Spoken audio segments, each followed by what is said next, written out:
few more minutes left. So I had a video of alarm bell situation in a morgagnian cataract. If you can put this on.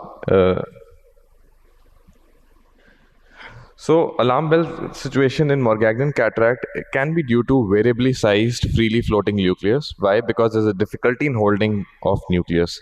And then you have no cortical or epinuclear shield, so you can lead to a posterior capsule rupture.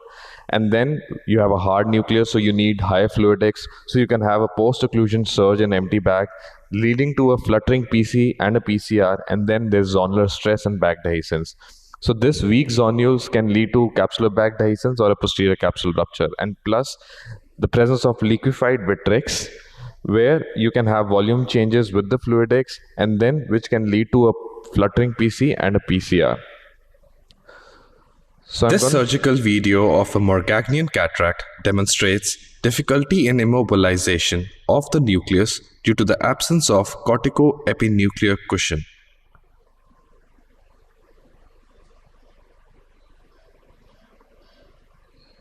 The animation showcases the technique to immobilize the nucleus by taking equatorial support of the capsular bag. This surgical video demonstrates how the nucleus is pushed towards the capsular periphery and immobilized. Once the nucleus is immobilized, it becomes easy to chop without any collateral damage.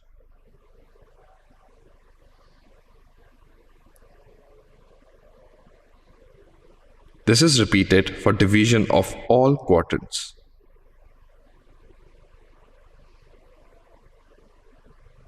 This is another case of morgagnian cataract wherein the nucleus is gently moved towards the equator of the capsular bag and chopping is initiated. Continuous support of the equator is taken till division or chop is not complete.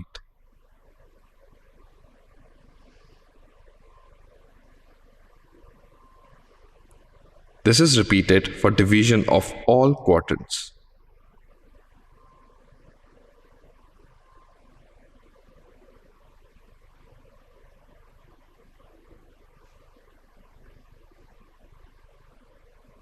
So this technique has been published by us a few months back. And another thing what you can do in morgagnian cataract is, as we know that there's a liquefied vitreous, there is fluttering PC.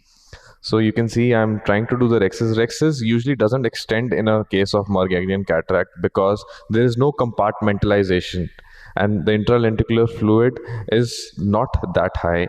So I continued phacoemulsification before taking out the last piece. You can see how the capsule is fluttering, which can lead to a PCR. So I stop there. I do IOL scaffold. I inject IOL in the bag, which acts as a scaffold and prevents PCR while emulsification of the last piece. So this technique was also published by us a few years back, and I think the time is over. We have 2 more minutes for any discussions. If anybody has a question, we can discuss.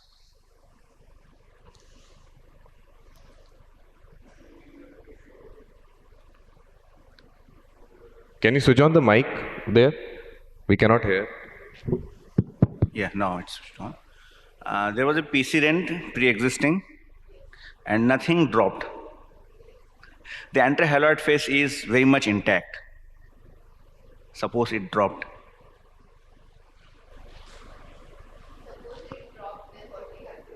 Ma'am, can you switch on the mic? Can you switch on the mic, ma'am? There. The mic, ma'am. So that's a very good question. Yeah. Ma'am would like to add?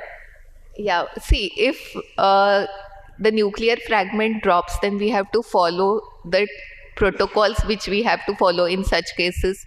We have to do a good anterior vitrectomy. Through pars plana.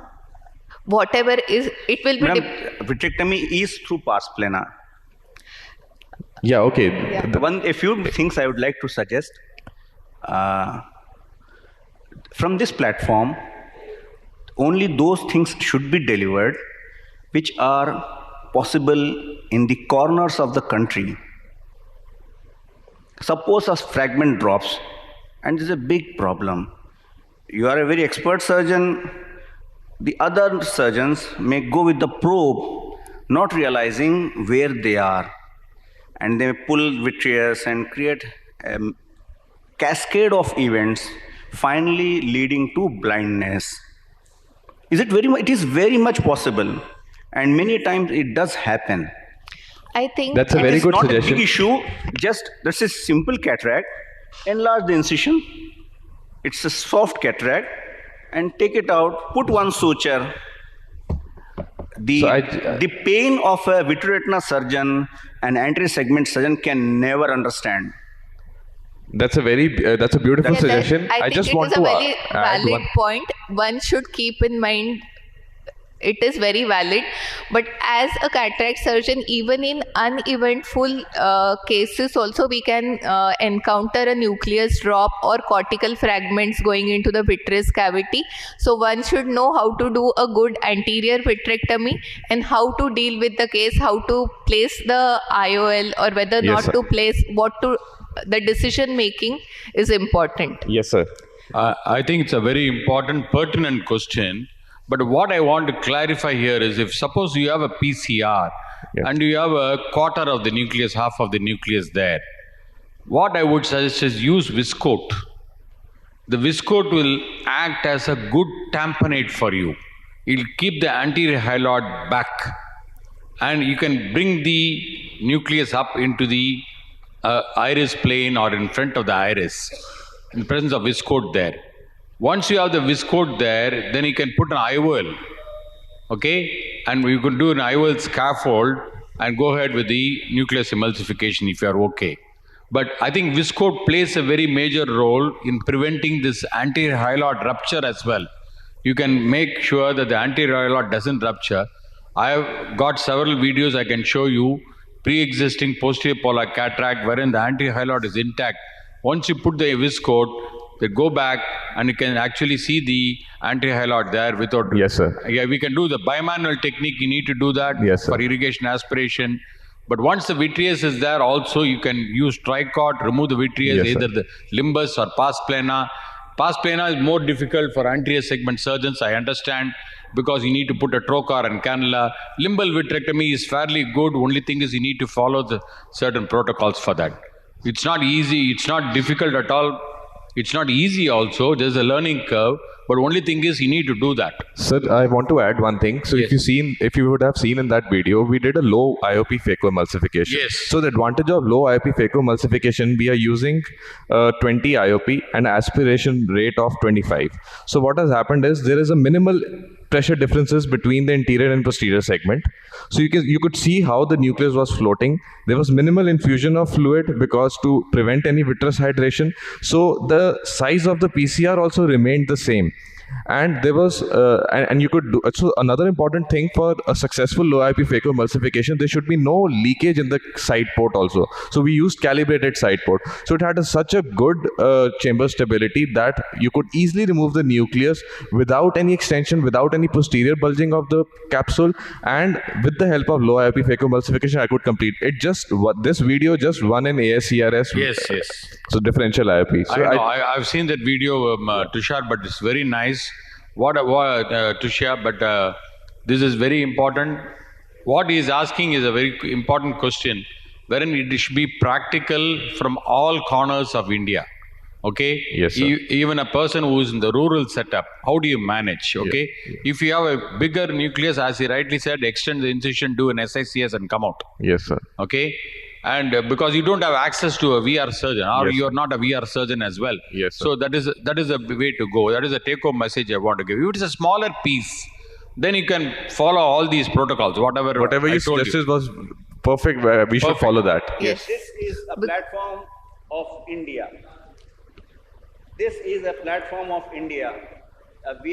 Anti-segment surgeon can do stunts, but if one case goes wrong, I operated upon a case. My colleagues referred me. Patient was best corrected 6'9". Everybody can hear me. Use the mic. She operated upon, and there was a nucleus drop.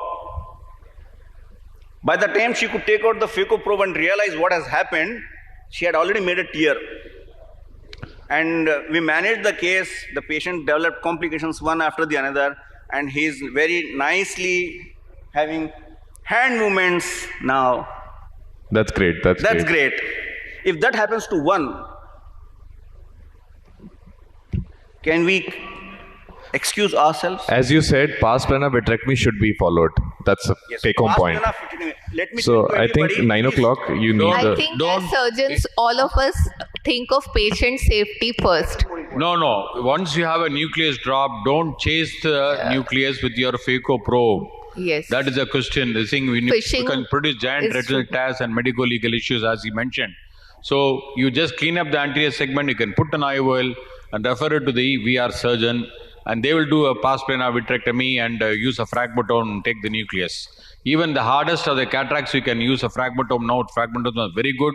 We can remove the nucleus and we can get a good visual acuity as the end of it. Thank you so much.